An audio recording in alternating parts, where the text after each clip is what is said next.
고의 살인 부정 키워드입니다. 생후 16개월 된 입양아 정인양을 학대해 숨지게 한 혐의로 1심에서 무기징역을 선고받은 양모 장모 씨가 항소심에서 살인 혐의를 부인했습니다. 장 씨의 변호인은 정인양을 발로 밟지 않았으며 살해한 의도가 없었다고 주장했는데요. 이와 관련해 지인 한 명을 증인으로 신청하겠다고 밝혔습니다. 또 1심에서 징역 5년을 선고받은 양부 안모 씨 측도 학대를 방임할 고의가 없었다며 혐의를 부인했습니다. 육아 스트레스가 심한 아내에게 심리 상담을 받아보게 하려 노력한 기록이 있다며 지인 2명을 증인으로 신청하겠다고 덧붙였습니다. 이에 검찰은 양부모가 학대 사실을 알았다는 점과 양모의 평소 양육 태도 등을 입증하기 위해서 2사람의 큰딸 등을 증인으로 신청했습니다. 이들에 대한 2번째 공판 준비 기일은 다음 달 13일에 열릴 예정입니다. 다음 소식의 키워드는 어린이집 학대입니다.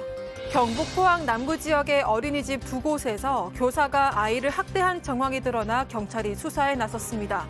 지난 21일 한 소셜미디어에 올라온 글인데요. 어린이집 아동학대 피해 아동의 학부모라며 학대 정황을 알렸습니다. 함께 올린 사진에는 아이의 팔과 목 등 신체 곳곳이 손톱 등으로 긁힌 자국들이 있었는데요.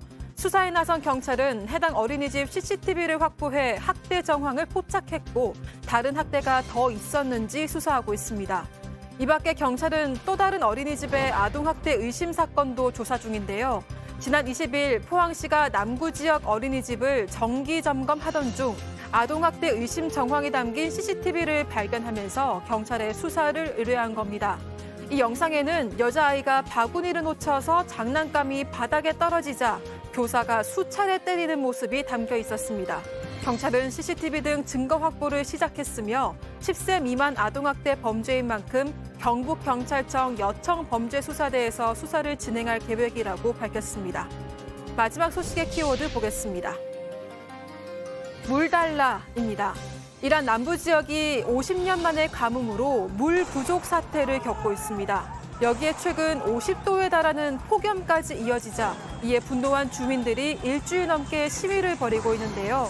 현지 언론에 따르면 약 한 달 전부터 후제스탄주를 포함한 이란 남부 지역이 단수 사태를 겪고 있습니다.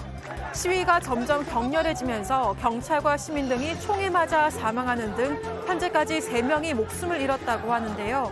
이에 이란의 최고 지도자 하메네이는 그간 물 부족 문제를 해결하려는 관료들의 노력이 미약했다면서 물 부족 사태를 신속하게 해결하라고 지시했습니다.